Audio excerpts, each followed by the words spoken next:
Okay, so this is the last revision paper that we're going to work through this side of Christmas. This one's focused on probability and the few other algebra topics that we've covered this term that weren't covered in the first two revision papers. So the first few questions, probability. So David and Jane and Mary are beach inspectors. 3 beaches, Harlech, Rhyl and Porthcawl, are all to be inspected on a certain day. It's decided to share the work so that the inspectors will visit one beach each, chosen at random. List all the possible ways that they could share the work. So the first one's been written for us. So Dave is inspecting Harlech, Jane's at Rhyl, Mary's at Porthcawl. Now when we were doing this work on listing outcomes, I was encouraging you to be systematic in how you list them. So by that I mean you only move one thing at a time in order to make sure that you've covered everything. So with Dave being at Harlech, there's another way that Dave could be at Harlech, and that's if Jane and Mary do the different beaches. So if Jane goes to Porthcawl and Mary goes to Rhyl. So those are the only arrangements where Dave is visiting Harlech.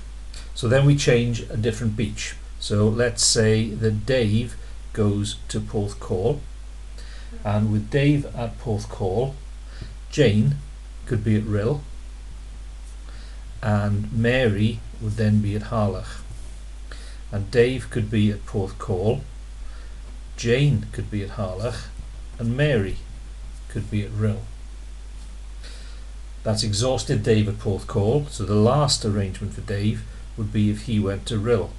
Now if Dave went to Rhyl, Jane could be in Porthcawl, and Marie could be in Harlech, or Dave could be in Rhyl, Jane could be in Harlech, and Mary could be in Porthcawl. And then that's all the possible arrangements there will be. And because I've fixed with Dave at the start and Jane and Mary and kept those columns the same, you can easily see that we got 2 of everything. So we've got 2 options with Dave at Harlech, 2 at Porthcawl, 2 at Rhyl, and then the same for Jane at Rhyl there and Rhyl there, Porthcawl, Harlech and Harlech, and so on. What's the probability that one of the female inspectors will visit Rhyl?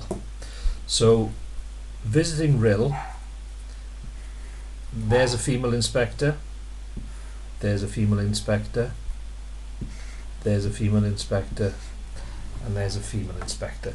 So there are 4 possible ways that a female inspector could visit Rhyl out of 1, 2, 3, 4, 5, 6 different arrangements. So 4 out of the 6 arrangements will have a female inspector at Rhyl. Question 2. A fair 6-sided dice and a fair coin are thrown together once. Circle the correct answer for each of the following statements. And there's a space for you working. And with a question like this, it's well worth you listing what the possible outcomes are. So for a fair 6-sided dice and a coin, you could have a head on the coin and a 1 on the dice. You could have a head and a 2, a head and a 3, a head and a 4, a head and a 5, and a head and a 6. Those are all the possible outcomes where a head turns up on the coin. Alternatively, you could have a tail and a 1, a tail and a 2, tail and a 3, 4, 5, 6. So in the same way as with the first question where I was keeping Dave fixed and then Jane fixed, here I'm keeping the outcome of the tail fixed and varying the outcome on the dice. So there are 12 possible outcomes. The probability of getting a 4 on a dice and a tail on the coin, well, there's only one way that you're going to get a 4 on the dice and the tail on the coin, and it's there, so there's 1 out of 12. The probability of getting a multiple of 3 on the dice and a head on the coin, well, a multiple of 3 would be 3 or 6, so that's 2 out of 12. 2 out of 12, you will see, isn't on the list, but we can make that an equivalent fraction because 2 goes into both. Then that's going to be 1 out of 6, not 1 out of 2, sorry. 2 divided by 2 is 1, 12 divided by 2 is 6. So I'm looking for that answer.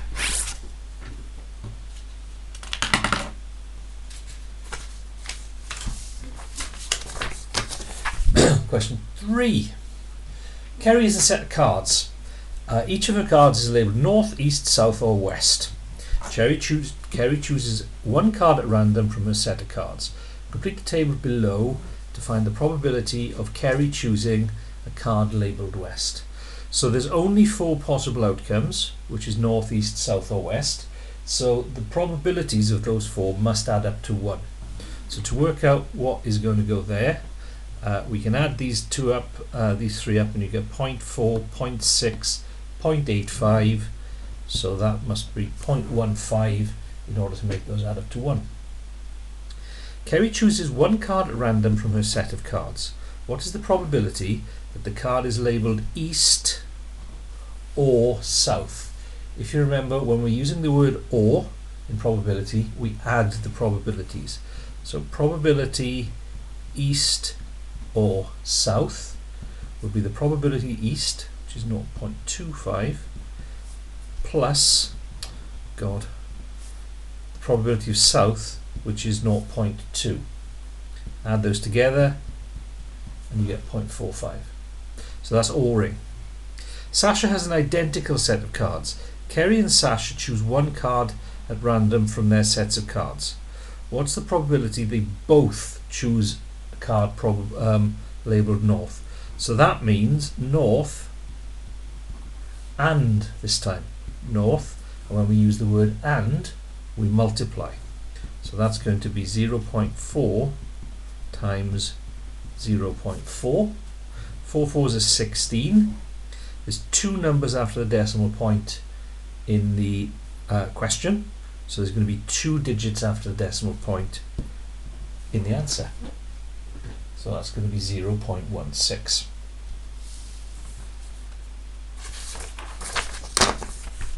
Question 4. 3 red cards have the following numbers written on them. 369. 4 green cards have the following numbers written on them. 1, 2, 3, 4. In a game, the cards are turned face down. A player chooses 1 red card and 1 green card at random. The player's score is the sum of the 2 numbers. Now you should know that the sum means add the numbers together, but if you don't, they help you in the table. You can see there that if the red is a 3, the green is a 1, the only way you're going to get number 4 out of 3 and 1 is by adding them. So sum means add. So the first mark is for completing the table. 6 and 1 is 7, 9 and 1 is 10. 6 and 3 is 9, 9 and 3 is 12, 6 and 4 is 10, 9 and 4 is 13. A player wins a prize if the score is more than 9. Now if it's more than 9, it doesn't include 9. So the ones that are more than 9 is that one, that one, that one, that one, and that one, but not that one. So Sophia plays the game once. What's the probability she wins a prize? 1, 2, 3, 4, 5 out of the total possible outcomes, which will be 12. 1, 2, 3, 4, 5, 6, 7, 8, 9, 10, 11, 12. 60 people play the game once. Approximately how many people would you expect to win a prize? So what we're doing here, there's different ways of doing this, is what this is saying is out of every 12, 5 win. So we want to find out how many 12ths divide into 60 and then multiply by 5. So 60 divides by 12, 5 times 5 is 25. Another way of doing that would be like this. Well, if it's 5 in every 12, what is it in every 60? So again, you can see here 5 12s are 60. So the equivalent fraction, that would be 5 times 5 as well, which is 25. The danger with doing it this way is if you leave your answer as 25 out of 60, that's incorrect, because that's written as a fraction then out of 60, which is not giving you the answer, which is how many you would expect. So you can do it that way, so long as you then say, so 25 people. So if it helps you to do the work with the fractions that way, that's fine, but make sure you make clear what your answer is.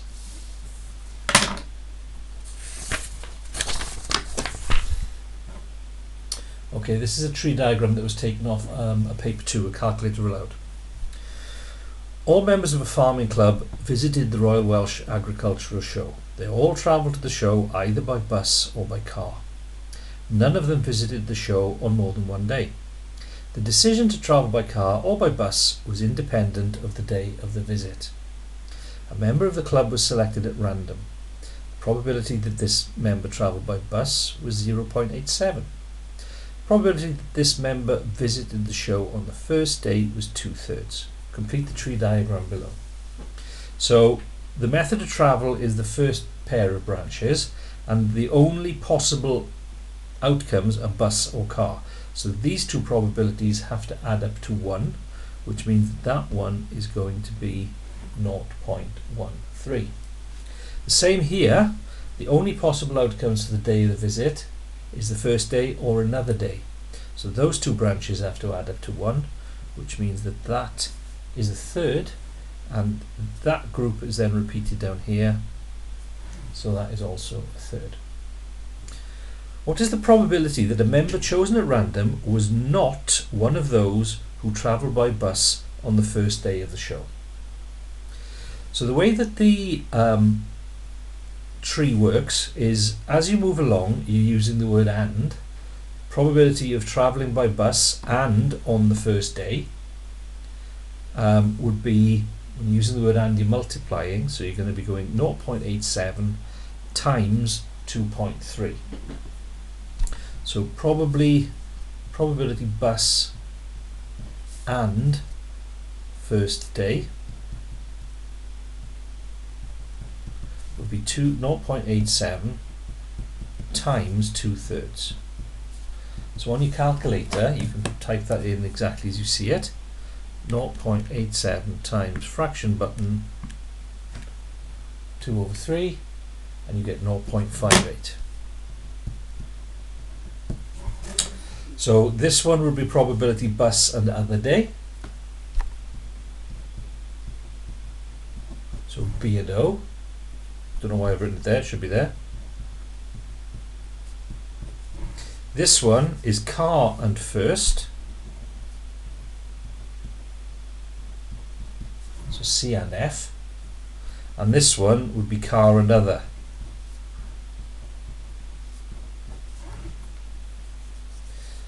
So we could work out by doing 0.87 times a third, that one, 0.13 times 2/3, that one, and so on. So what's the probability that a member chosen at random was not one of those who travelled by bus on the first day of the show? So there's two ways we can go about this. A long way or a short way. I'll show you both.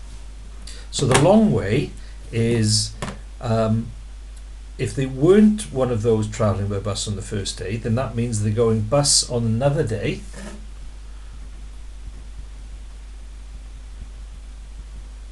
So bus and other, or where we times probability car on the first day,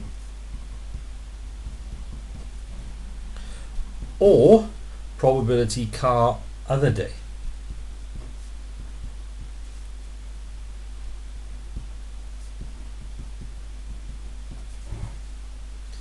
So probability B and O, that's going to be 0.87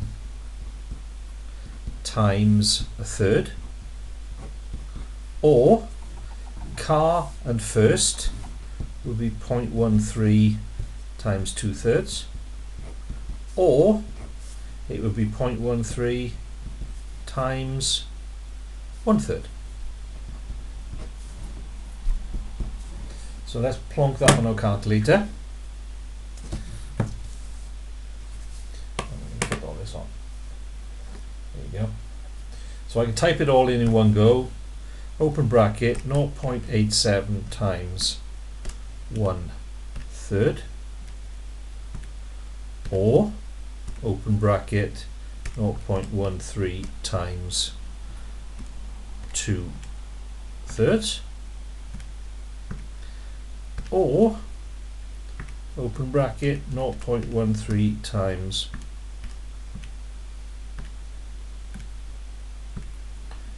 press equals, and you get 0.42, which is the right answer. So that's one way of doing it. So either that way, or the lazier or clever way of doing it is looking and seeing, well, out of all the possible combinations you've got there, there's only one which is actually going on the bus on the first day. So the total probability of 1 less that will give you the same thing. So you could do 1 minus the probability bus and first, which would be 1 take away the 0.58 we worked out up there to get 0.42. I suspect those of you who tried that, if you've got it right, you've almost certainly done it the first method, which is fine. I'm just showing you that there was another way of doing it as well.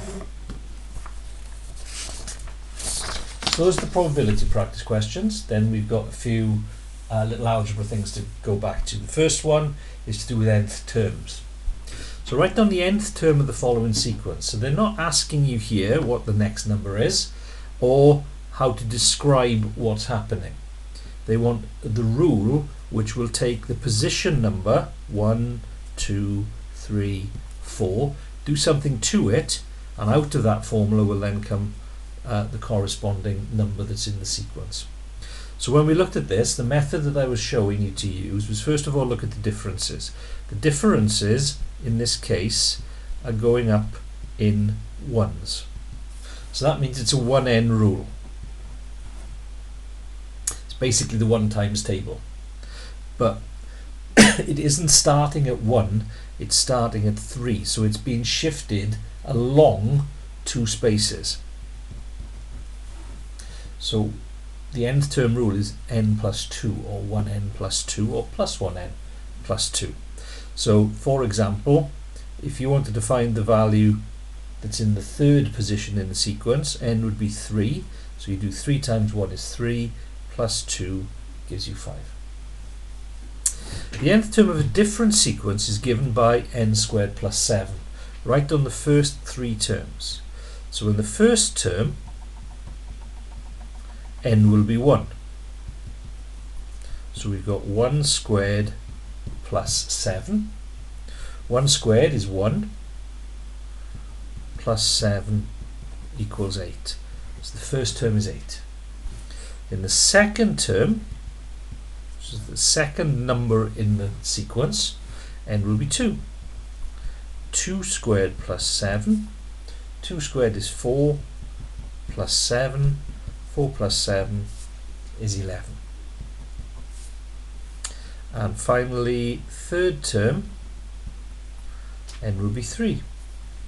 3 squared plus 7. 3 squared is 9, plus 7 is 16. So the third term is 16. Which term in this sequence is the first that has a value greater than 85? So there are different ways of doing this. You could do it using algebra, or you could just use trial and error. So let's do it both ways. Right, so if we're just going to do it in trial and error, n is 3 gives me 16. Let's try n as 5. No, let's try something bigger. So n squared we know, let's go 7. So if n is 7, 7 squared plus 7 is 49 plus 7, which is 56. Too small. If I do n is 8, 8 squared plus 7 is 64 plus 7, which is 71. Too small. N is 9, 9 squared plus 7, well 9 squared is 81, plus 7 is 88, which is greater than that. So which term is it? The 9th term will be that. If you wanted to do that as algebra, then what you're interested in is when n squared plus 7 is bigger than 85. So just like an equation, I'd need to take 7 off both sides to get n squared on its own, and I'd have 85 take away 7, which is 78. Then to undo an n squared, I'd need the square root 78.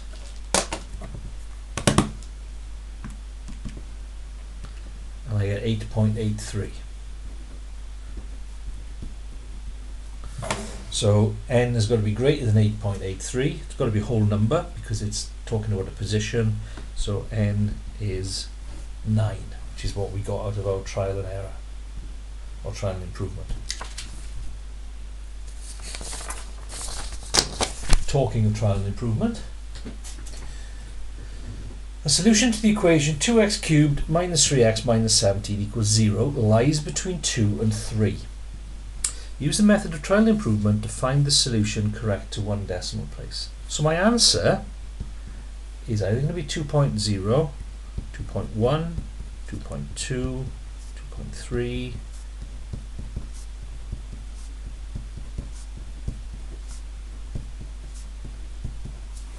is going to be one of those numbers, because those are the only numbers between 2 and 3 which are to one decimal place. So I want to now search through these to see which one is going to be my correct answer to one decimal place. So if you remember when we practiced this, I suggested you start in the middle. So we're going to try x equals 2.5. In that formula, wherever there's an x, we're going to replace it with the number 2.5. And what I suggested you do is imagine that we're smashing that x up and it breaks it apart, and when those two little bits fall down again, they fall as open brackets. So wherever there's an x, I'm going to replace it with a bracket.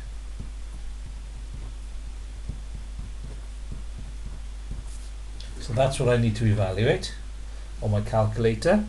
2 bracket 2.5 close bracket cubed minus 3 bracket 2.5 minus 17. So we're going to work out what that is, and we want to compare that now to the other side of the equal sign. More often than not it's a 0, but it doesn't have to be a 0. This time it is. So I'm looking for a value of x that gets me to 0. 2.5 is too big. So if choosing x is 2.5 is too big, there's no point trying anything bigger than it. Okay, but we put that cross out line to the right of it.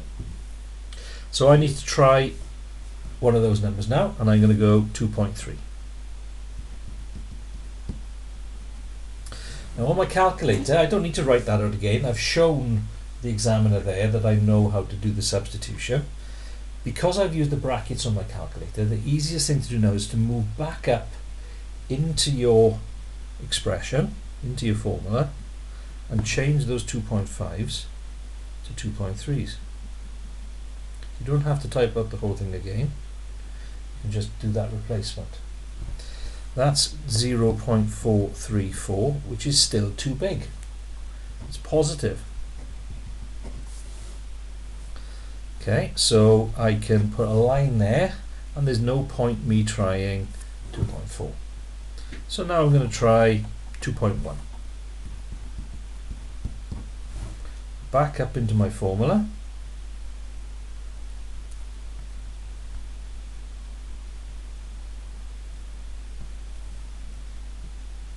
And that's negative, which means it's too small. It's below 0. That's above it, that's below it.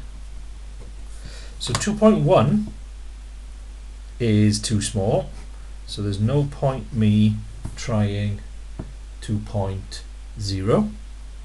So now I'm going to try 2.2.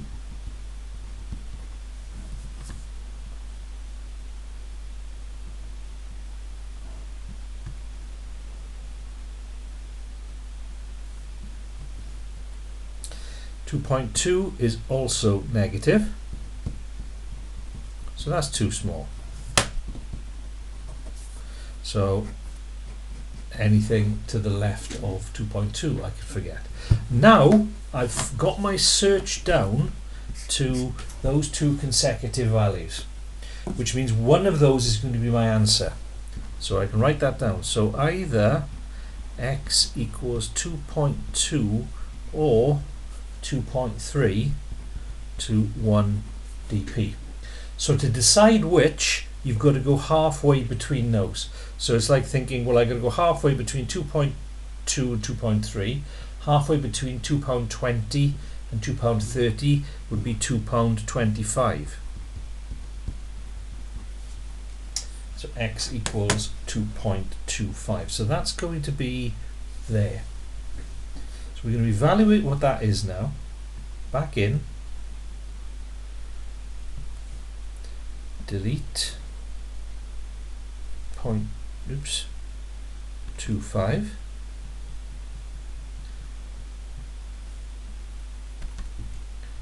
Press equals. It's negative. It's too small.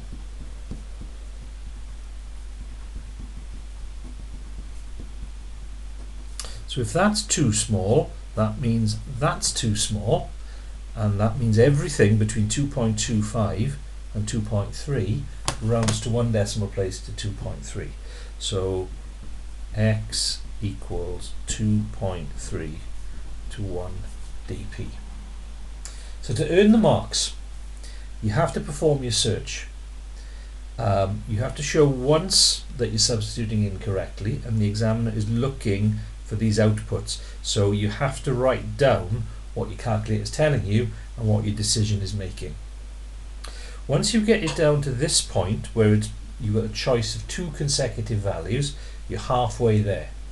Okay, so you get to there, you've earned 2 marks. To get the third mark, you've got to show that you're now deciding to go halfway between these two to make your final call, and then your last mark is for correctly getting the right one decimal place answer based on that. It's a straightforward, repetitive method to learn that.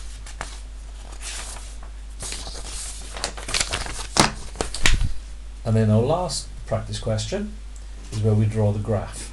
Just to zoom out a bit so that this will fit better on the page. So the table below shows some of the values of y equals x squared minus 5x plus 2, values of x from minus 1 to 5. Okay, so I'm expecting this question. It comes up every year. I'm looking forward to it because it's easy marks. First job, let's plot what I already know. So I already know that minus 1 is 8, and this is wonky graph paper again. Horrible the way it prints off. My eyes have just gone googly.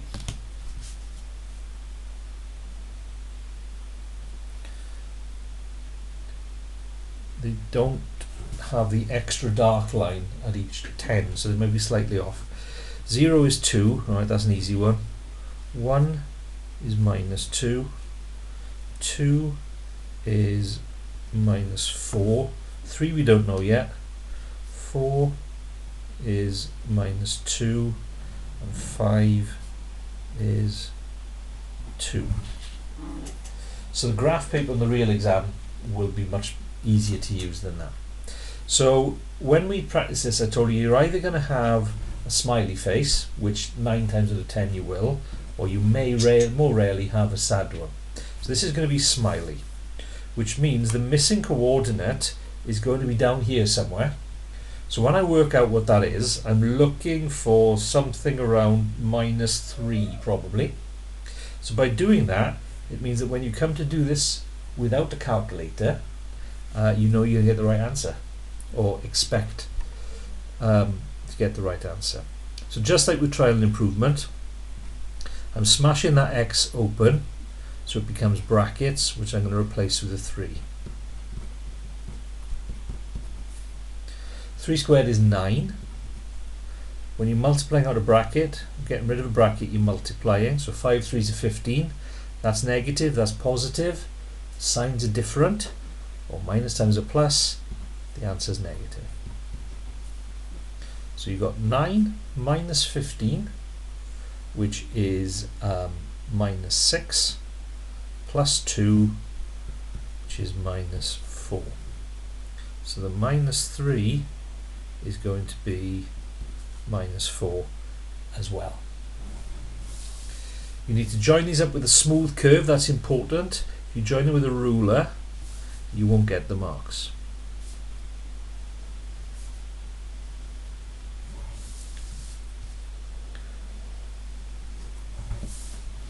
So there you go. So the way these marks are awarded is a P1, a P mark for plotting, so are your points all in the right place, and then a C1 is for drawing the curve through your points. Part C, draw the line y equals -3. Now remember when we were doing transformations the other day, I was banging on and on about the fact that y -3 is here. 1, 2, 3, 4, 5. So the line has to go through every point which has got that negative y3 coordinate, and that's going to be a horizontal line. So y equals -3 is the line which goes through the y coordinate -3. Done that, 1 mark. Write down the values of x where the line y equals -3 cuts the curve. So you want, I don't know why I did that. Sorry, cuts the curve here. Okay, so it's where the line you've drawn and the curve you've drawn intersect. So I want to read that off, which is going to be 1.1234, and this off, which is going to be 3.12345. And that's all you need to do for those 2 marks. So just like I was saying with trial and improvement, it's a quick thing to practice. Okay, it's quick to learn that method. It's the same with this. The way the questions are asked at the same time after time. Plot the points you've got to make sure that when you've got to work one out, you're in the right place. Join them up with a smooth curve, usually draw another line, and then write down where they intersect. Okay, so that is the 3rd revision paper. Hopefully you did alright in that. Keep using them to practice, keep going back through your notes, and if you're comfortable with those, then there's no reason why you don't do really well in the test in the new year. Have a good Christmas.